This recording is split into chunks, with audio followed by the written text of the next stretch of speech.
Hi everybody, it's me GhostCritic with another Thursday comic book review show.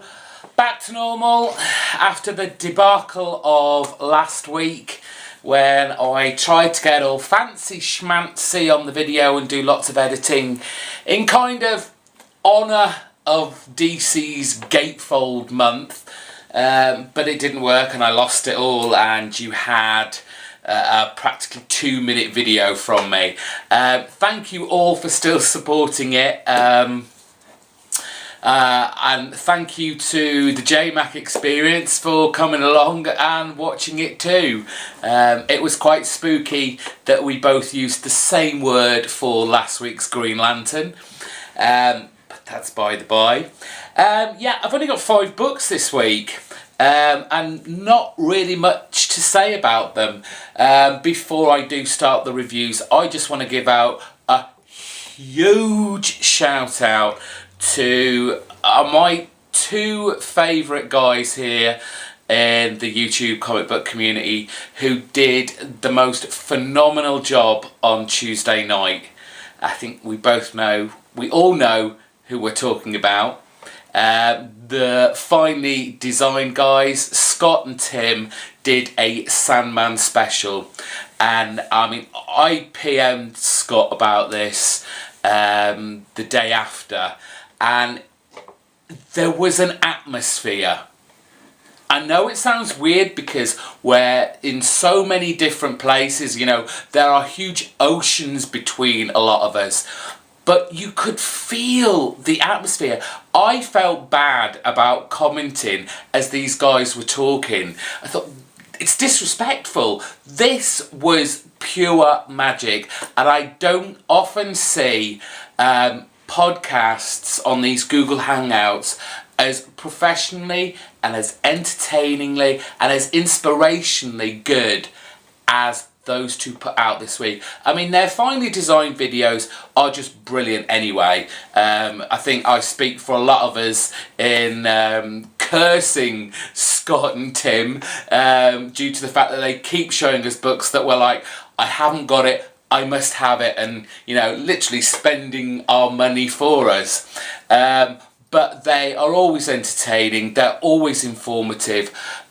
You'll find all the videos on Scott's channel, Custom Bramstar, as I'm sure you are all well aware of, but you definitely need to go and see last Tuesday's. Fantastic job, guys, and I can't wait to see the separate videos that you're both going to do, talking a bit more in depth about your favourite stories or whatever you've got lined up. Very excited for that. So, let's start with some reviews. I didn't really have a pick of the week this week, so these are really in no order. I enjoyed them as much as I enjoyed any of the others, to be honest. So, I'm going to start with Batman issue 19. For anyone who's read this comic, it's strange that the Gatefold was done this way.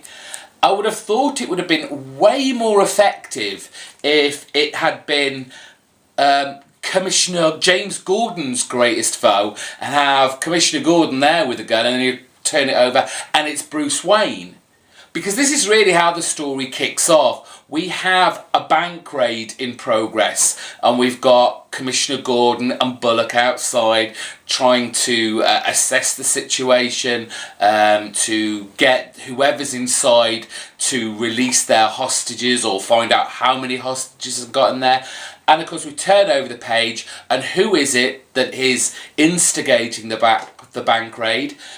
It's Bruce Wayne. What? Yes, very strange. So we kind of have this standoff between Bruce and Gordon. Didn't really like the way that the whole 0 year was kind of forced into the conversation. It felt very clunky and just there to kind of go, hey readers, guess what's coming for the next huge story arc? It's called 0 year. It felt a bit obvious and very clunky. But the tail end of the raid is that Bruce Wayne escapes and the reader is thrown 6 days back earlier, and we're thrown right into a fight between Batman and Reaper in the back of a florist van. And already my mind's thinking, I know what's wrong with Bruce now. It's poison ivy, it's all the flowers. She's hypnotised him, she's, taken him over with the fragrance of flowers or something of that nature. But it's not. No, it's yet another of Batman's rogue gallery that we have not yet seen. And this villain has gone through a certain transformation. I'm not going to spoil it for you if you haven't read it. I won't mention their name. But this is a very different version of what we're used to. At least what they can now do.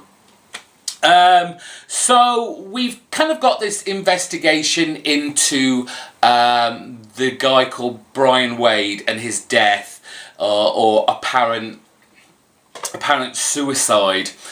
But Batman isn't taking that. He's like, no, Brian wouldn't do that. And in his investigations, who does he come across? But Brian Wade, alive and walking and shooting at him.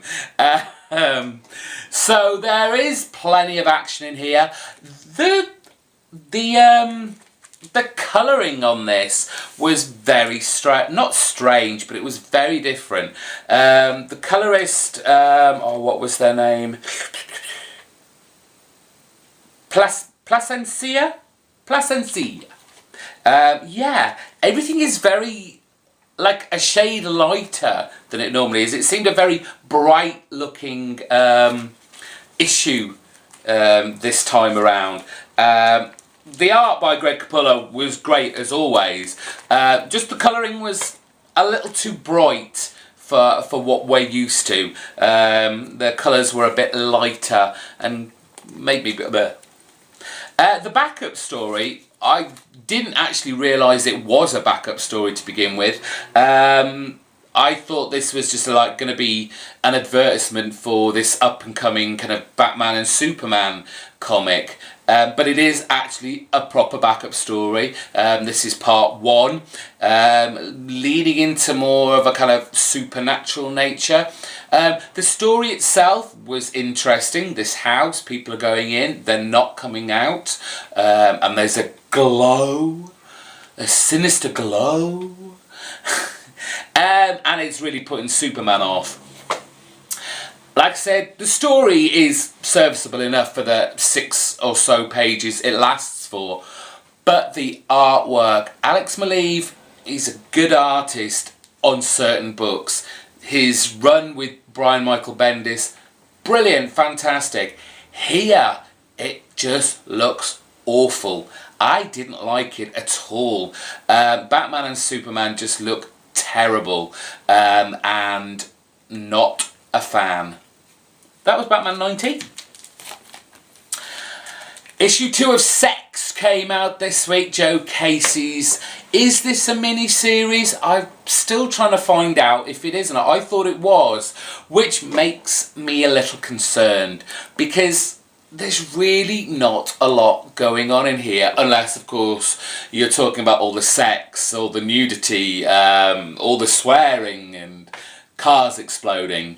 But character-wise, I mean, the character himself, Simon, doesn't seem to know what's wrong with him. And in turn, I don't care then. Find out what's wrong with yourself. Do something about yourself. And this is what makes me a bit cautious now about if this is a mini-series. You really need to get going and progress this story along. So, not so much that we get a resolution, but we get a journey for this character, and not for just him to be moping around, wondering what his now life is going to be.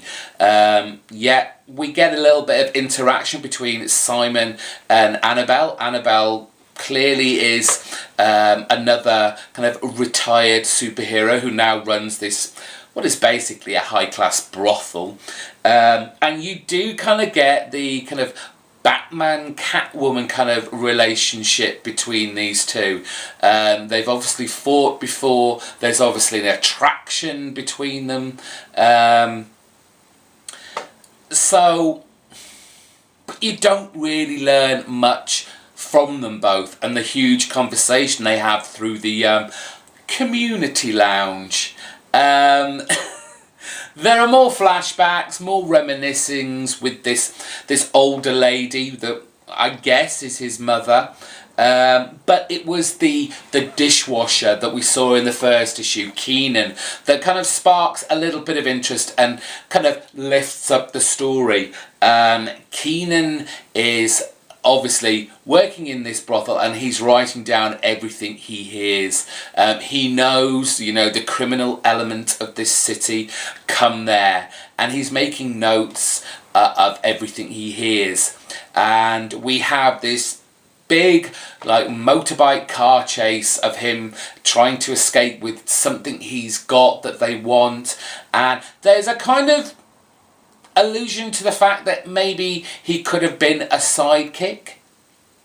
You know, he says, well, you may have retired, you know, this is the monologue that's going on in his head, you know, you may have retired, but I'm still kind of fighting the fight.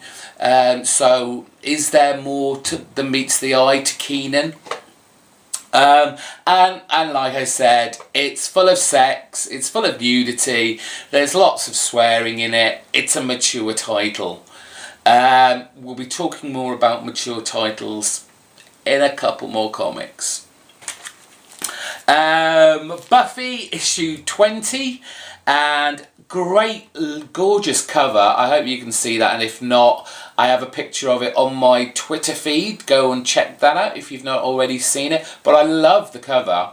As you can see from the cover, it's a Xander-centric issue, and basically he's moping about too, pretty much thinking he's useless. I mean, we've had, if you're a big fan of the Buffy series, you've had Xander go through these moments where, because he's the only one without any kind of supernatural or, you know, magic powers, he has nothing to offer. He can't do anything. He just watches. Hence the title, The Watcher. This has nothing, although, well, it does have a big thing to do with Giles, because right at the beginning of this story you have a kind of flashback to the death of Giles, just as Buffy broke the egg that cut off all the magic to our earthbound universe. We've still got Dawn dying, given that all this magic is dissipating what's left of it, because she is basically, has been created from magic. We've got Buffy struggling to find answers and coming up pretty pretty blank, unfortunately.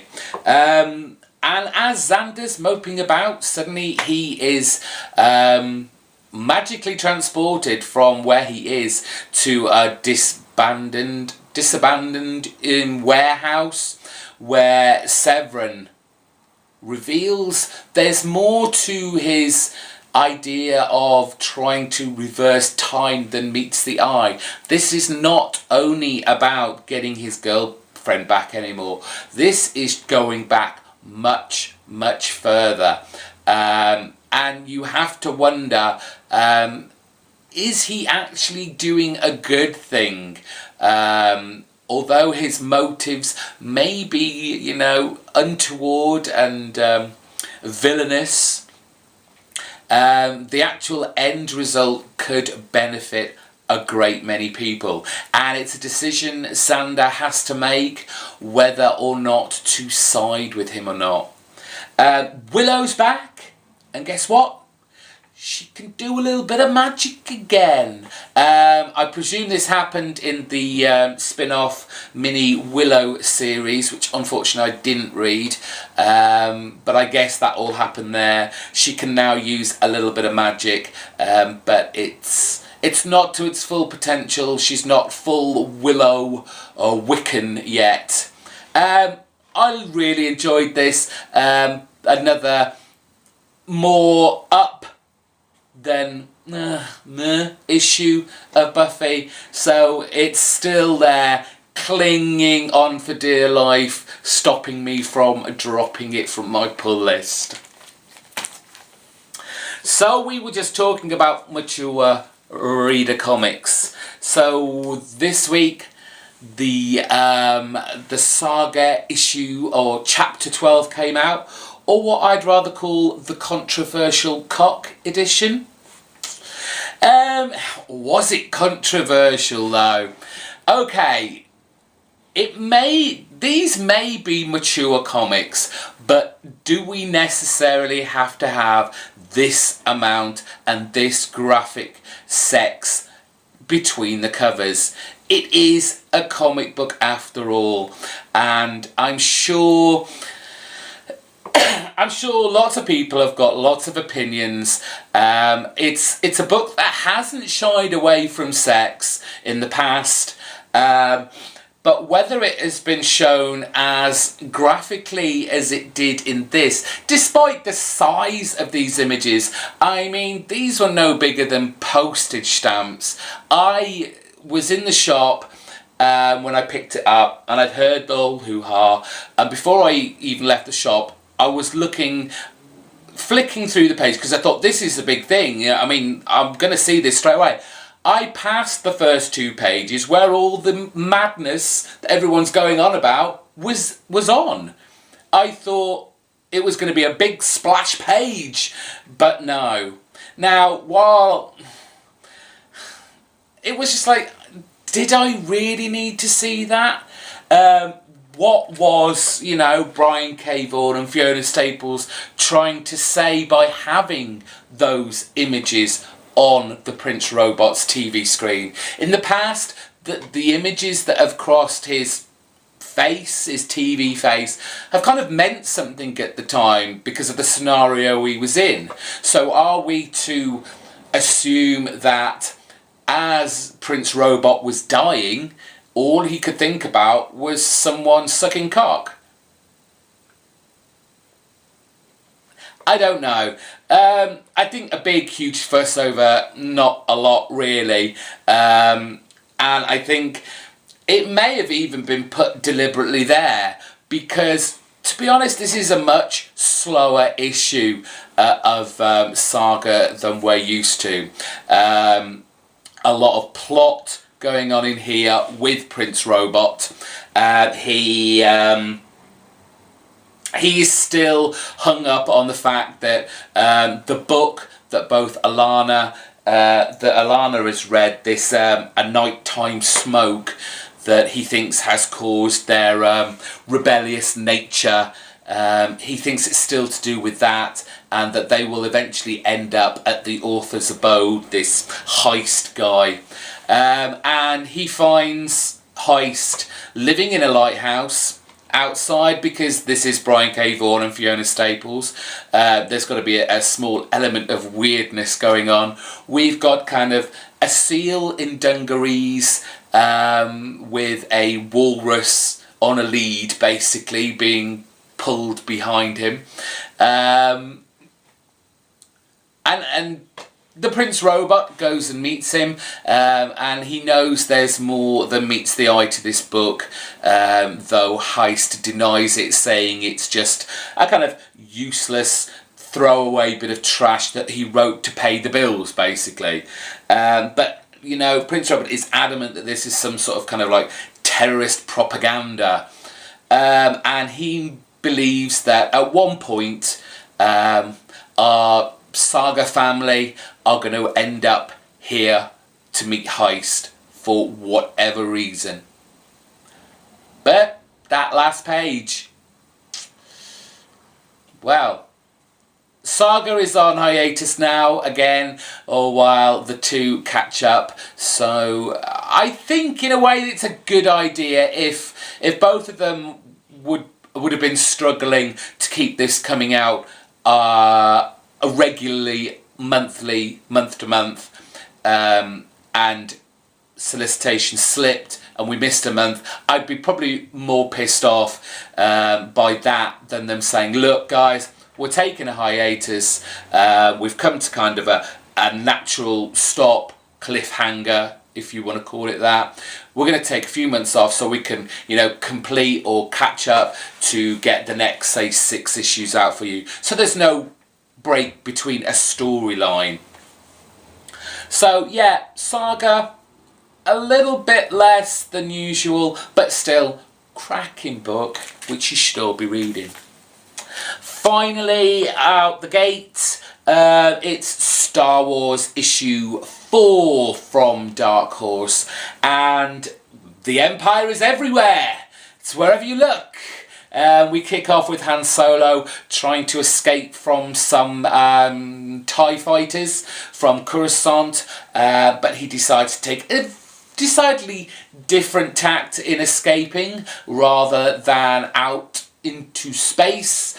They're going to go to the centre of this Coruscant planet place, and we get some nice marksmanship from Chewbacca there. I bet the Star Wars geeks were wetting themselves over this, because there are some firsts, I guess, for this series. We've got Obi-Wan, Ben's voice coming out for the first time. Interesting that Prithee could hear it though. Interesting. Darth Vader unmasked. The C-3PO, R2-D2 banter, arguing with each other. That was in there. And finally Leia puts her plan to lure our potential traitor in the midst into action. And yes, it was pretty action-packed for this issue. As you know, big a fan of Star Wars as I am, I know very little, you know, the minute details, and I'm sure huge Star Wars fans will be lapping this up. As I've always said, I'm going along for the ride here. It's a great adventure book that just happens to tie in with probably the greatest sci-fi movie ever. And that was my comics this week. I hope you enjoyed the back to normalness and the length again. So, if this is your first time, how about subscribing? Thank you to everyone who's been subscribing this week. Another big influx of subscribers. It's always appreciated having you join the ranks here on the GhostCritic channel. If you like this video, give it a big thumbs up, because we love the thumbs up. And put some comments down below. What did you think of the controversial cock edition of Saga? What are your thoughts on that? Should it have been there? Shouldn't it have been? Batman Year Zero. Are we looking forward to it or not? Sex. Is anyone still picking it up? Is still anyone having it? That's me out this week. Take care. Have a great weekend. I'll see you on Sunday on Excalibur Brits podcast. Bye-bye.